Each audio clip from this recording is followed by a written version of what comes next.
Good afternoon, everyone. It's Monday, the April 6th. Hope we all are doing well, had a decent weekend.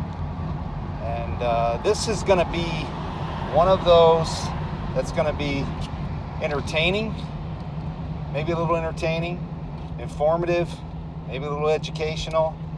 But I just can't help it. Honestly, I just can't help it. I really tried to listen to the Dumpster's bragging press conference earlier this afternoon. I guess it just concluded, or maybe it's still going on. I couldn't get through it. I tried, but I just couldn't get through it. Now, I'm going to tell you why I couldn't get through it. For the exact same reason that I talked to people yesterday early morning on my Substack, which I'm now able to load once again.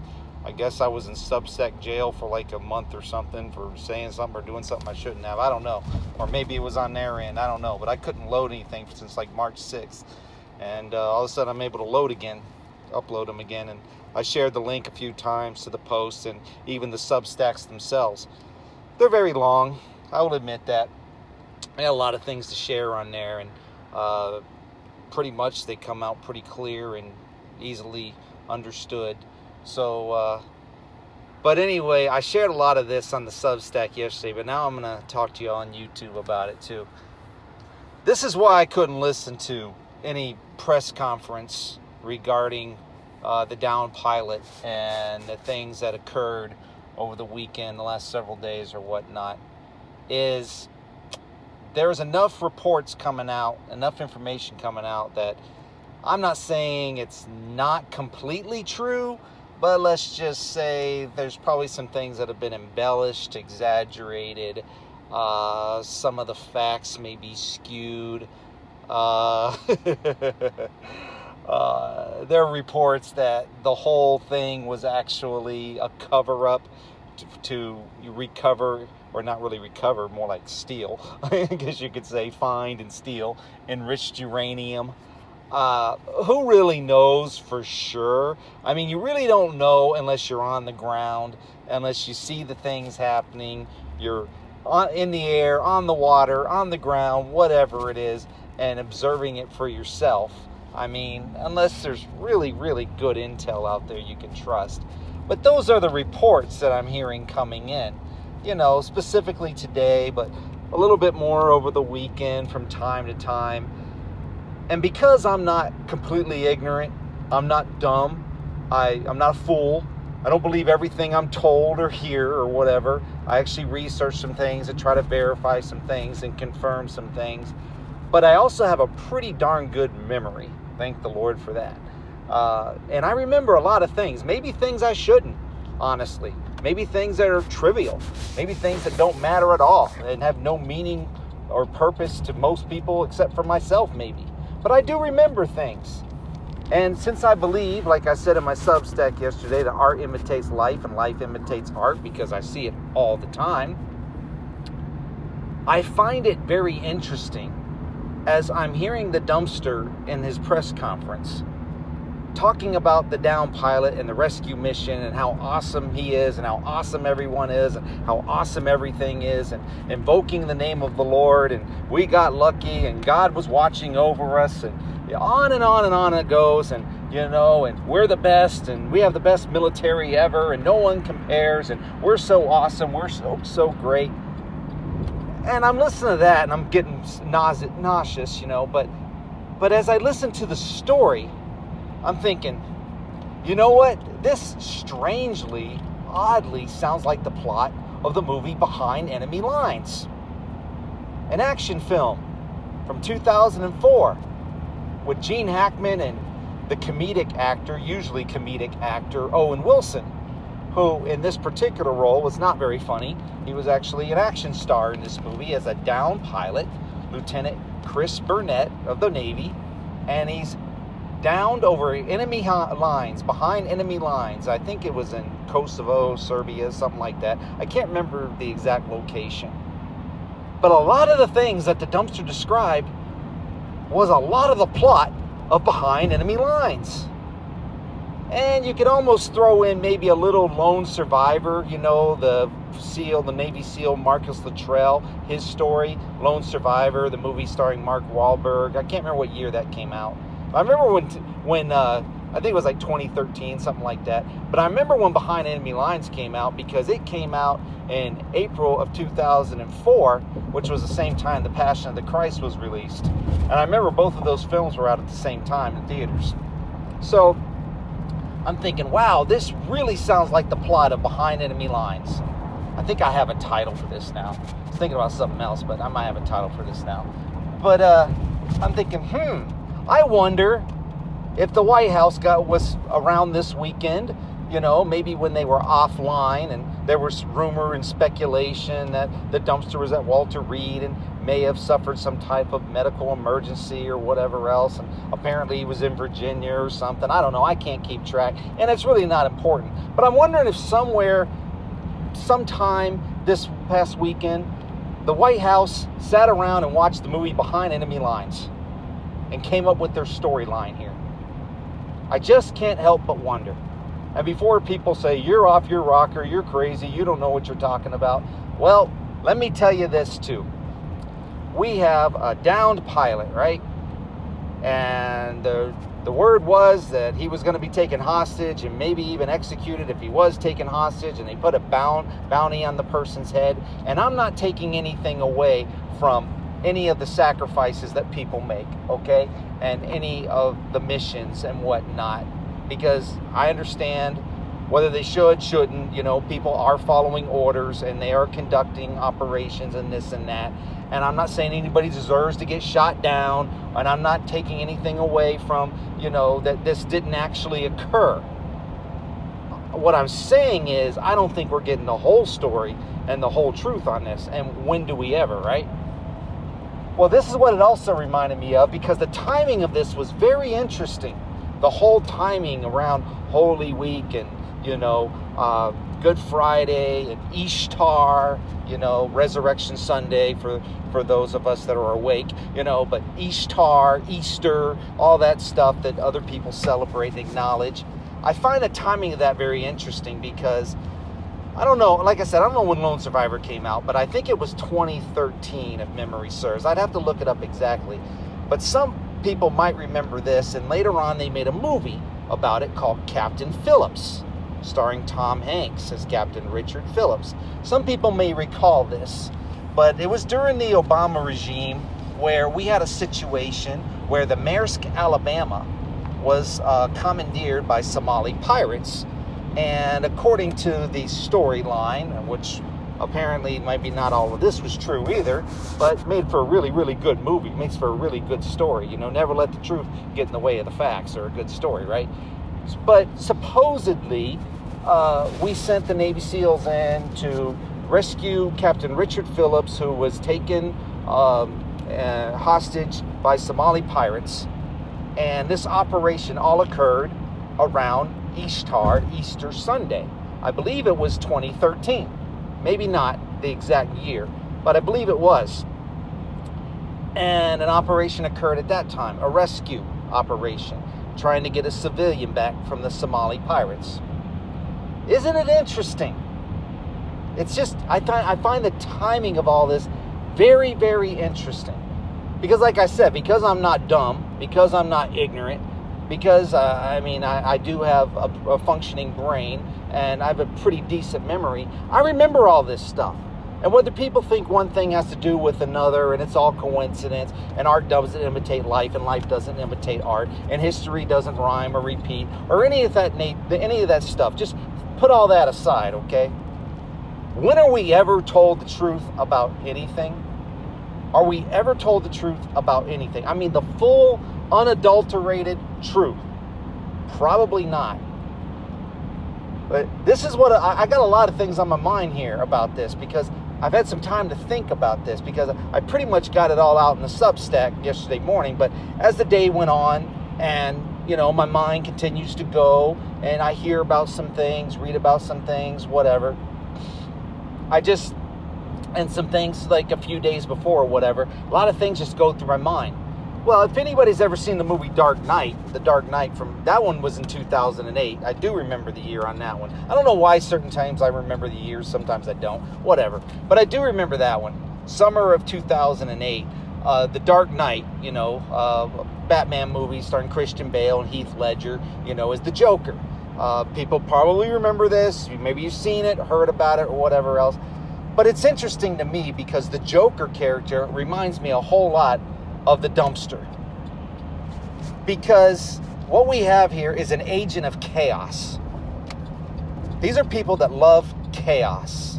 The more chaos, the better for them, And it's interesting in that movie because the Joker calls himself an agent of chaos. But maybe the dumpster hasn't called himself that. Maybe other people have or whatever. But that's kind of what it reminds me of. An agent of chaos, right? So, in the film, there's a scene where I think the Joker goes into Harvey Dent, who becomes the character Two-Face, in his hospital room, and he explains to Harvey that what happened to him wasn't personal or anything of that nature. But then Harvey tells him he's angry. He goes, "It was your plan." And he goes, "Do I look like a guy who has a plan to you?" kind of thing. But this is what he says to him. He says to him, "I don't have a plan." He goes, "I just do things." Well, it reminded me of what the dumpster said before. He basically goes and does things based upon his own morality. He uses his own moral judgment, if there is any. He just does things. There's no rhyme or reason. There's no plan here. He just does things. That's very, very dangerous for a leader, especially a world leader, to have that kind of mindset, because that means a lot of innocent people get hurt and killed when somebody just does things and they don't care about the consequences, the ramifications, who it hurts. They don't care about the end result. They just do things, and that's what he explains to me. He goes, "I'm like a dog chasing a car. I wouldn't know what to do if I caught it." He goes, I just wake up in the morning and I just decide to do things. I don't care about the consequences. And a malignant narcissist, like the dumpster is and so many other world leaders or whatever, who don't care about anyone but themselves, that's what they do. They just do things. All right? So I'm just thinking about all these things that I've seen or heard about over the years or read about or whatever else. And then to bring it all home in a way where it's really more important and relevant to today. And I went over this in my Substack, or the last couple Substacks or whatever that I've done. Like I said, they're longer, but I do share the links. I do share video clips to the YouTube channel to the post before I could upload once again. And I'm trying to get through to people if at all possible. I really am. That's the whole purpose. Because, like I said, I'm not the sharpest knife in the drawer, but I'm not the dullest either. I'm not an idiot. And I think I have some maybe not important things to say, but relevant things, meaningful things, if people care to listen. I think I can impart a little bit of wisdom. I'm not that old, but I'm not that young either. But I've lived enough life now, like a lot of you have, had enough experiences, done enough things, whatever, been put in situations, gotten out of situations, whatever it is, just live life, just not sitting on my butt eating Cheetos and smoking pot. Okay, I've lived life like a lot of you have. I've had different experiences than you have, and you've had different experiences than I've had. But they've been unusual. And there's things that I've shared and can share now that people actually might care about. Where before you always had to write a book if you had a story to tell or you wanted to, share something with people. Unless you were going to pay a therapist or whatever, or you found somebody who was interested enough that would actually sit down and listen to you, that, whether they got paid or not. You pretty much couldn't do a darn thing about it unless you wrote a book, or if you were smart enough to write a screenplay and try to sell your screenplay to Hollywood or to some movie producer or whatever, to say, hey, this would make a pretty good movie, this would make a pretty good story. But now everybody can basically be a reporter, a citizen journalist, They can share their thoughts, ideas, beliefs, whatever else by making videos on YouTube or Substack or Rumble or whatever else. Everybody has the ability to do that now. Isn't that cool? As long as they're putting out really good information and things that benefit and help people. Not cool if they're full of disinformation, misinformation, they're controlled opposition, all they're doing is lying to you and insulting your intelligence and, and basically just an agent of chaos. It's not cool then, right? So anyway, all of this to say this, and a lot of my Substacks, quite a few, I've gone back and listened to quite a few of Pastor Benjamin Faircloth's, the late Pastor Benjamin Faircloth's sermons. The man's gone now, okay? So I can say these things now. He's not around anymore, all right? I can share whatever I want. I can say whatever I want about this, okay? Because he's not around anymore, all right? Because before, this would have embarrassed him, and I probably would have got talked to about it, and people wouldn't have liked it, whatever else. I don't care anymore.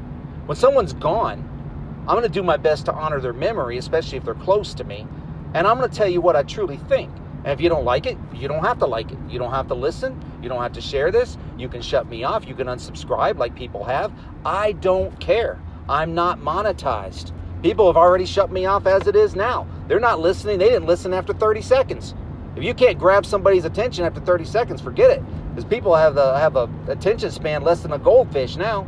Probably a dead goldfish. I mean, people have no attention span whatsoever. They won't listen to anything. Unless, it grabs them right away. Forget it, man. It's just like no attention span whatsoever. I'm going to tell you this, okay? Pastor Benjamin Faircloth is right about just about everything. Just about everything. And if you don't believe me, take the time. Don't just say, oh, and spew garbage. Don't be an idiot. Go back. Go to Benjamin Faircloth YouTube channel, if you don't believe me, and go back and look at some of the messages from like 8 years ago now, things I've shared on the Substack, and listen to the prophetic words of those messages. I suggest people listen to the whole message to get the full concept, the full context of things, okay? But at least listen to the prophetic words, because that's what I've tried to do, is share the prophetic words from video clips from Substack or whatever else, and I've gone over it and broken down and everything on my Substack. Anybody that comes on to the live streams and listens, or they watch them later, they know this, all right? He was right about almost everything. And anything that he was wrong about, to the critics out there, I say, so what? Oh, well, how could you say so what? I'll tell you why. Because the man was a watchman, not a prophet. And anybody that's not ignorant, you know there's a difference between the two. And all you have to do is look up Ezekiel 33:6. Okay, that's pretty much the watchman mantra right there. The watchman simply warns. The watchman puts out the best information they can, but they see a sword coming and they say, hey, you might want to pay attention to this. I'm not saying it's going to happen, but it looks like it might. It looks like there's danger close here. It looks like this is something you might want to focus on or pay attention to. Kind of like a security officer. That's the way I look at a watchman in a way. They stand on the wall, they watch, they observe, they deter if they can, they detect things. And if they see danger coming, they sound an alarm. All right? They don't have to be right. They just have to see that there's danger coming and actually say something about it. Have the guts, the courage, the fortitude to actually say something about it. They can't be a wuss. They can't be a wimp. They can't be a coward. Because they know if they're wrong, people say, you were wrong, and mock and scoff and not listen and not care and just become as ignorant and apathetic as most people are now, which they appear to be very content being very ignorant and apathetic and not wanting to listen to anything that could even save their lives. It blows me away how content people can be being so ignorant and apathetic. It's shocking to me. It's like, your life is in danger, but you don't care. Well, it was like, what do you mean? I don't care. It's like, well, here's why. Because you're so content being so ignorant and apathetic that you don't even realize your life is in danger. You know? I mean, that's the scary part. And all you have to do is listen to somebody who knows more than you do. But somebody's paying a little more attention. Somebody has a little bit more of a clue, which means, oh no, you have to swallow your pride. Oh my gosh, we can't do that, because, hey, look at our example, right? I mean, there's not a humble man in this entity, or a humble bone in this entity's body. There's no humility here whatsoever. And there hasn't been in America for a while now, for a long time. USA, USA, USA. I mean, you would think we have no sin whatsoever. We do no wrong whatsoever. We never make a mistake. We never, ever screw up, ever, in this nation, listening to the dumpster speak. You would think that we are darn near perfect. I mean, that we were Christ-like in the way of perfection, which is an oxymoron and completely blasphemous, to say that, or to believe that, because we are nothing like Jesus Christ in this nation at all. Not in the government, not in its cabinet, not in the regime, not with the fake faith leaders. No, there's nothing that is Christ-like. There's hardly anything Christ-like in this nation at all. There are a few people, organizations, ministries that are somewhat Christ-like, to a certain extent. But for the most part, as this nation goes, we are not Christ-like at all. All right, and definitely not in the government, So,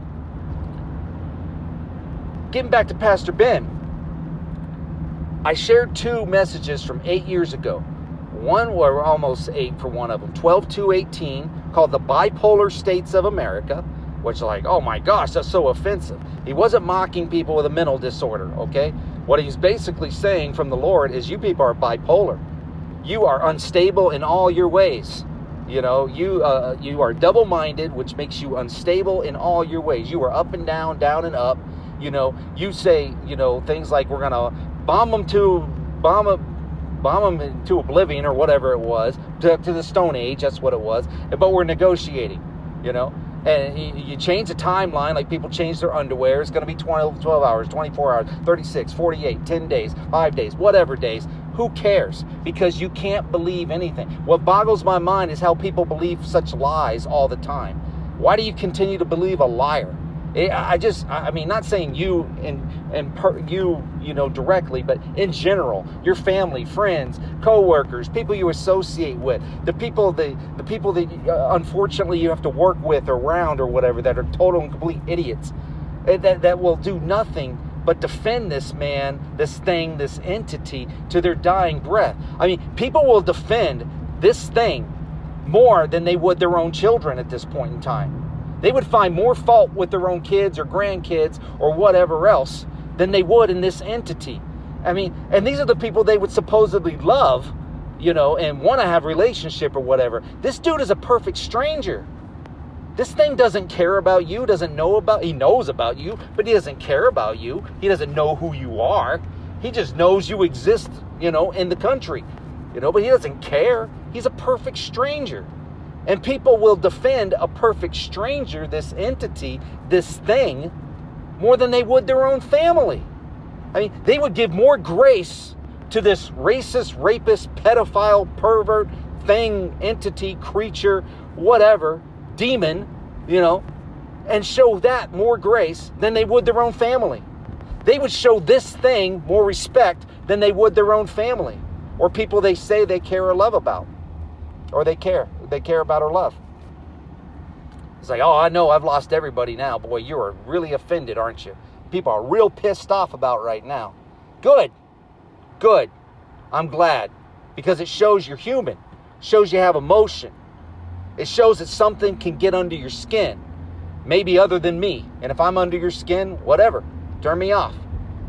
But I mean, let's be adult here. Let's think about this.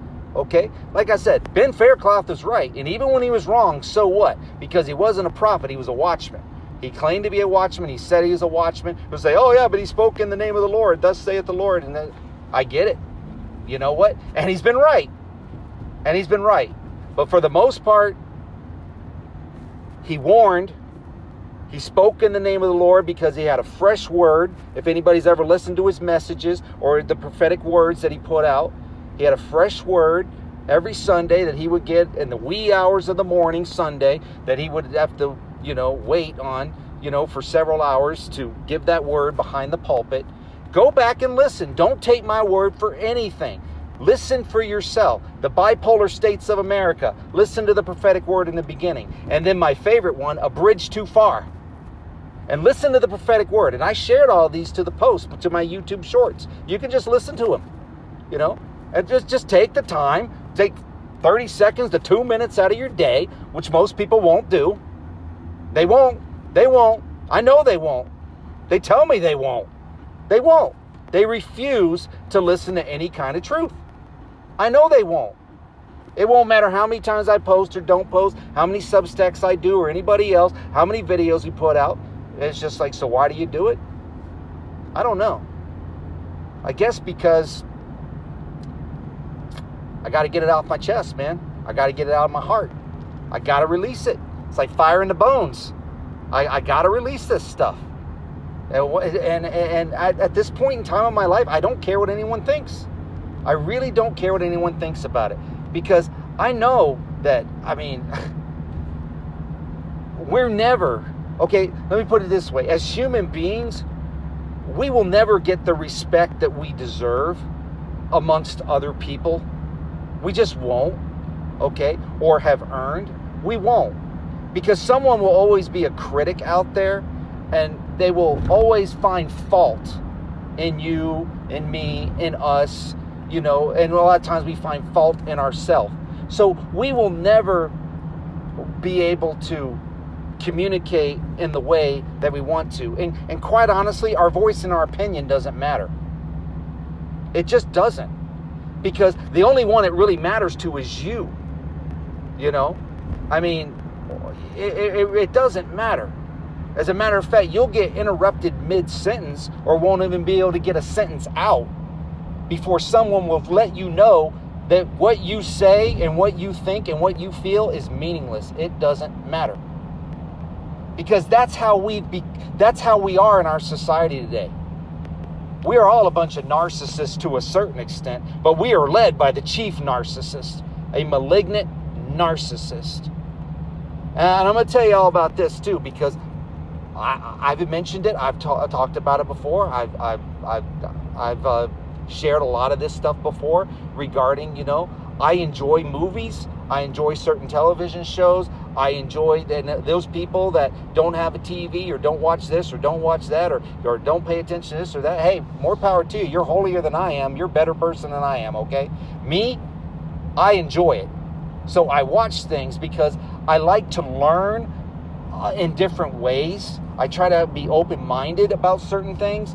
And I like to watch documentaries or historical films and things of that nature. And there's a movie out now called Nuremberg that was in theaters like around November, December time frame. And I started watching this movie, and I haven't finished it. I'm actually to the part where the Nuremberg trial is beginning. If people aren't familiar with Nuremberg, look it up, I guess. The Nazi trials after the war and everything. And it's a very interesting film. But the thing that's really got my attention is the dialogue in the movie. That's what's really got my attention. And the fact that a lot of the things that people don't know about World War II that they are talking about in this movie, and no, I haven't verified the whole thing, okay? I'm watching it for entertainment purposes only, but also to learn, But it's intriguing to me that it appears that we're repeating the same history, where this time Israel and the U.S. are Nazis. Okay? People say, oh my gosh, I can't believe you just said that. Well, just listen, okay? It's basically focusing on Herman Goring, whatever, played by Russell Crowe, a very heavy-set Russell Crowe. But anyway, and he does a very excellent job in the role, in the character. And it's interesting because he's being evaluated by a psychiatrist before the trial. And the psychiatrist's job is to kind of pick the brain, but also he's kind of spying to get information as to, what they may or may not do or say during the trial. And he's picking his brain, and he's asking him questions, and in the psychiatrist's notes, he's basically saying this man is a narcissist. And when he reports back to his superiors, he says he is a straight up narcissist. Okay? It's like he doesn't care about the Jews, whether they lived or died. He said he doesn't care about anyone because he's a narcissist. So a narcissist only cares about themselves. That's all they care about. No one else comes into the equation. And a lot of narcissists, like the dumpster, might even have families, wives, children, whatever else, but ultimately they only care about their own survival. They only care about themselves.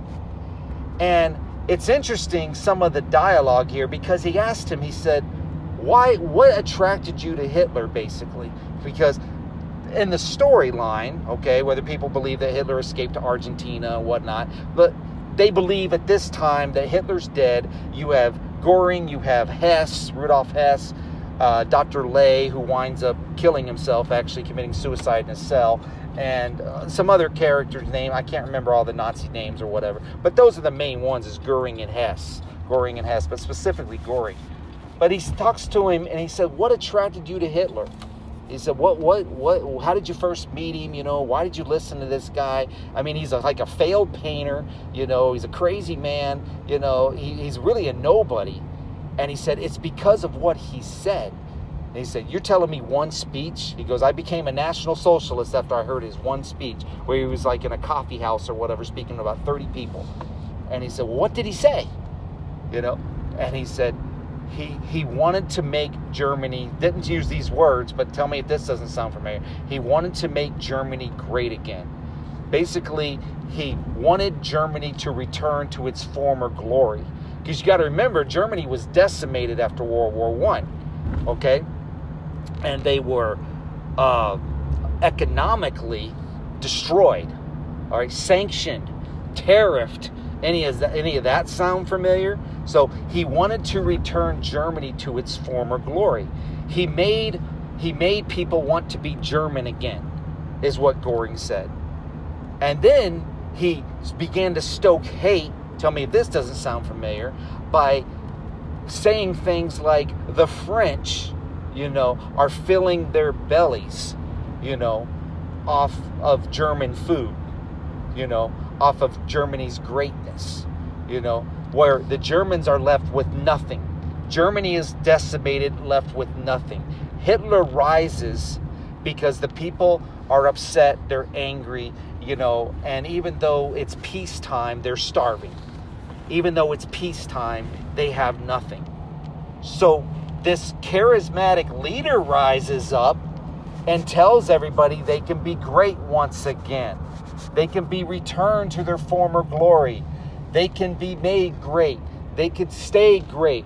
Keep everything great. Any of this sounding familiar? Where we don't have to continually suffer. We don't have to, we don't have to go back. We can go forward, and we deserve it. And then if you invoke the name of God, saying God wants you to do this, God wants you to be this way, like they do, the fake faith leaders that were laying hands on the dumpster and praying over him, comparing him to Jesus Christ, our Lord and Savior. It was disgusting. It was vile. I went over all this in the Substack, all of it. I went over all this in the Substack. Ad nauseum practically, how disgusting and vile and sick and twisted that these so-called fake faith leaders were, praying over the dumpster, talking about how great he is and how he's restoring America and how he's God's anointed and all of this crap that everybody keeps believing and buying into, which just blows me away that people still keep believing this and still buy into it. But Germany did. And then all of a sudden morality didn't matter. Any of that sound familiar? You needed an enemy. And what did they choose as their enemy? Well, anybody that wasn't, white, blonde, blue-eyed, Aryan, and somebody that everybody could get behind hating would be the enemy, But Göring said, he really didn't care about Jews living or dying. He didn't really say that, but the implication was there because And he wasn't responsible for that. He claimed that even though he was second in command, he claimed he knew nothing about it because he was in charge of the Air Force, and he didn't even really know what was going on in the concentration camps. So you can always feign ignorance, right? Well, I really didn't know, like we do in this country. Always blame the other person, blame this person, blame that person, blame the prior administration or regime. Never take accountability, responsibility. Always take credit for everything, but no blame, no responsibility. It was always somebody else's fault. Throw somebody else under the bus, fire them, get rid of them, whatever else, if they're not a yes man or a yes woman, or they try to speak up, or they're a voice of dissent, or anything of that nature. Just get rid of them, because it's always about the credit for the narcissist. It's always the credit. Never take the blame. Always take their credit, but never take blame, responsibility, or accountability for anything. Is any of this sounding familiar? This is the movie Nuremberg, where Göring is basically explaining how he accepts responsibility for his actions and the things that he did do, but he will not accept responsibility for the actions of others, even though he was second in command and gave the orders. Any of this sounding familiar? Always easier to throw somebody else under the bus. Always easier to pass the blame onto someone else, And I'm watching this, and like I said, I haven't finished watching it yet. I've gotten to the Nuremberg trial part, is where I'm at now.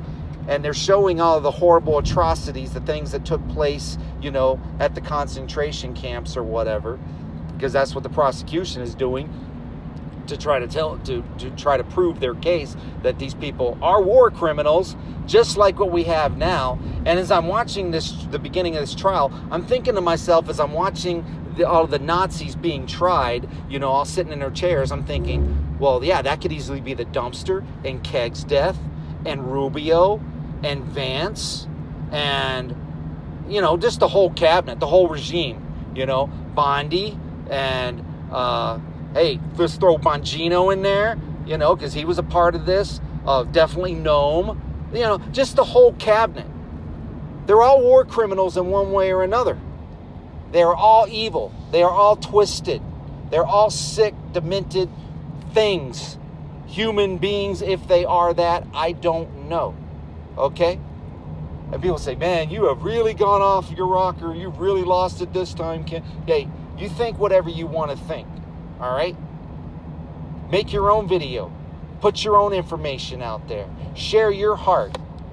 Yeah, you're going to get bashed, and nobody's going to care what you have to say. I don't expect anybody to listen to this. Not all the way through. They're not going to. They've already gotten bored. They've already turned it off. Nobody cares about your voice or opinion but you. So the reason I'm sharing this is I got to get it out there. If people care, they'll listen. If they don't care, they won't listen. But I'll tell you one damn thing for sure. Okay? Probably shouldn't swear, but I'm going to do it anyway. It slipped. Sorry. But I'll tell you one thing for sure. All right? This is a fact. All right? There will be no blood on my hands. None. Because I am doing everything I possibly can within my ability to help as many people as I possibly can while I have this channel. And they did put Fear No Man back up, but I'm just using it as a backup channel because they erased all the content. But they did put it back up, which I thought that was interesting. But I just have it up as a backup though, so whatever, no big deal. But there will be no blood on my hands because I'm doing everything I can to tell you people the truth, just like Ben Faircloth did. And no, I'm not a Ben Faircloth clone, but he was my friend, and I respected him tremendously, all right? And now I can see, now that he's gone, and going back and listening to all of these messages from 8 years back, how right he is now, how relevant it is now. It might have been 8 years ago, 4 years ago, 2 years ago, maybe 10 years ago, but the messages that I'm hearing and the prophetic words that I'm hearing, I can relate to exactly what is happening now. It is all relatable and it's all relevant. And people might be able to find the same thing from other preachers, pastors, watchmen, or whatever. But I'm most familiar with him and Ignited Church, and that's why I'm sharing this in the way that I am. And if people want to really do their research, if they really want to know, then go back and find out for yourself. go back and listen to the messages, listen to the prophetic words, or just wait for me to put them up and do the homework for you. All right, whatever. But hey, what's really sad is I'll do the homework and the research for everybody and they still won't care. They still won't listen. You know? And I'm thinking to myself, man, when it really does hit the fan and the money is gone, because that's what people really care about. As a matter of fact, Ben says those exact words. I was trying to find the message, and it's that message. It's in the message, not in the prophetic word, but it's in the message, A Bridge Too Far, from 3:11:18. Look it up for yourself. Listen to the whole message. I believe it's in that one. If not that one, it's in the Bipolar States of America. One of those two, but I think it's the one, A Bridge Too Far. He literally says, people will not care until the money is gone. That's when they will care. You could even blow up cities and people still won't care. They won't care. They won't care. They won't lose their minds. They won't freak out until the money is gone. And I had a hard time with that for a long time. It's like, how could they not care? Simple, because people are narcissists and they only care about themselves. And if it didn't happen in their city, they don't care what happened in somebody else's city. They only care about what happens to them. That's what they care about. It has to happen to them. And taking the money away makes everybody equal. That's an even playing field then when the money's gone. Cities get bombed here or there. If it's not your city, you don't care. I'm not saying I'm saying in general, not you directly. But people don't care until the money's gone. That's when they care. Cities getting bombed won't do it. It won't do it. People say, I don't believe you. You don't have to believe me. I didn't believe it for a long time myself. But now I see how evil and how sick and how twisted and how demented. And the worst thing is, it's not only so much how evil and sick and twisted and demented this nation has become, but how people excuse it. They make excuses for it. And they literally, it's like good is evil and evil is good. And people excuse the evil. They make excuses for evil leadership. They make excuses for evil people. They excuse it. Like I said, they will excuse the evil and the sin of perfect strangers and show them more grace and mercy than they will their own family members. It boggles my mind. So people excuse the evil. They make excuses for it. And when I began to see how bewitched people have become and how bewitched this nation has become, and how people will excuse all kinds of evil and vile atrocities in the name of freedom or the Constitution or whatever document they want to put up there, and only using the Old Testament of the Bible, for their purposes, and not caring a rip about Jesus' teachings, Jesus Christ's true teaching, but they come up with some MAGA Jesus, or some other form of Jesus that they want to worship that they can stomach a little better. And when I began to see that and really grasp a hold of it, I'm like, yeah, Ben, you're right. They will only care when the money is gone. They won't care when cities get destroyed. They won't. They'll care when the money's gone, because that's what puts everybody on the even playing field.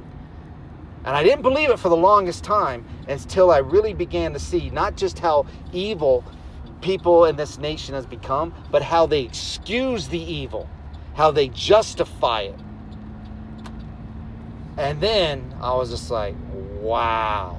So there is no morality whatsoever. Every vile atrocity is accepted now. It's acceptable now. Every vile atrocity. So why wouldn't we care about crimes against children? And one of the really interesting thing is, Herman Goering's name, his real name, this is going to blow you away, was Epstein. Not Steen, Stein. You have to watch the movie or just research it for yourself. His name, he changed his name because I guess he didn't like his father or something. I don't remember the whole reason, the whole story. But he changed his name. His literal birth name, his last name was Epstein. Think about that. I've told people before, we've got Nazis on the right and communists on the left. People didn't want to believe that. They think I'm hateful. They think I'm a jerk. They think I'm this. They think I'm that. You tell me we don't have Nazis on the right and communists on the left, and they're all Satanists. You don't think that's true? One last thing about the dumpster, because people keep claiming he's the Antichrist. Okay. Here's the thing about that. You know why I don't believe he's the Antichrist? If for people who are still listening, one simple thing. He's not smart enough. People, 4D, 5D chess. He's the smartest guy in the room, blah, blah, blah, blah, blah. If you're so smart, like Greg Manarino says, how is it that you bankrupt casinos when the casino only exists to steal people's money? How do you bankrupt something that its primary existence is to steal people's money, is to take money? That's why it exists. That's why people start casinos, is to take people's money. How do you do that? Over and over and over again. So you might be like really smart in real estate or as a really good slumlord or whatever it is. Okay, maybe you're smart in that way. But this guy isn't smart. He's deluded. He's demented. He's delusional. He's psychotic. He's psychopathic. He's deranged. He's unhinged. He's a lunatic. But he's not that smart. See? And the Antichrist, I believe, would be a person that would come in and try to bring people together, not divide people, and deceive people with peace, and be well-spoken and eloquent and articulate, and wouldn't lose it, and go off on tirades, foul-mouthed, profane-laced tirades on true social media and all the rest of this stuff. And I think they would have it a little more together, as far as what their timeline would be. I would think the Antichrist would be someone that's a little more intelligent than this guy. I just think he's too dumb to be the Antichrist. Maybe a chief demon, but not the Antichrist. Not in my opinion anyway, for what it's worth. Yeah, I know, the man of lawlessness, I get that, fierce countenance, I get all of that. But we've had a lot of evil people throughout the world. Many antichrists, as the Bible would say. I mean, a lot of them have been men or women of lawlessness, and fierce countenance and things of that nature. But I would just think the Antichrist would be somebody that had a little more together, wouldn't be suffering from dementia or maybe early onset Alzheimer's or something. I have no idea what's going on with this thing. But he's destroying us as a people, as a nation. This is insanity. And it just blows my mind how people could be so ignorant and apathetic to it. They just don't care. And a friend of mine earlier, I sent him the video, the interview with Scott Ritter and Judge Napolitano from Judging Freedom, Judge Napolitano's channel. And about the 15-minute mark in, man, it almost made me cry, because Scott Ritter was like pleading with people, and he was talking about veterans, and he was talking about people that get injured and die in war, and they come back all jacked up, and they, and then their wives don't want to have anything to do with them anymore, whatever, because they were handsome in uniform before they left, and now they come back with no arms and no legs and mentally traumatized, and and all of these brain traumatic injuries and all of these horrible things, and I'm about ready to cry listening to this, because no one cares. No one cares. And I'm just thinking to myself, my gosh, what have we become as people? What have we become? There's an old DC Talk song called What Have We Become? It's a great song. You listen to it. What have we become? And that was like in the 90s or something they put that song out. What have we become? Maybe that's my title now. What have we become? Because this is not the America I grew up in. This is not the America that I lived a good portion of my life in. It's not the America that my wife and I raised our kids in. What the hell is this? What have we become? So I understand why people think the dumpster is the Antichrist. I get it. I understand it. I just think the Antichrist is going to be much more intelligent than this guy, than this thing, this entity. I mean, this guy is unhinged, man.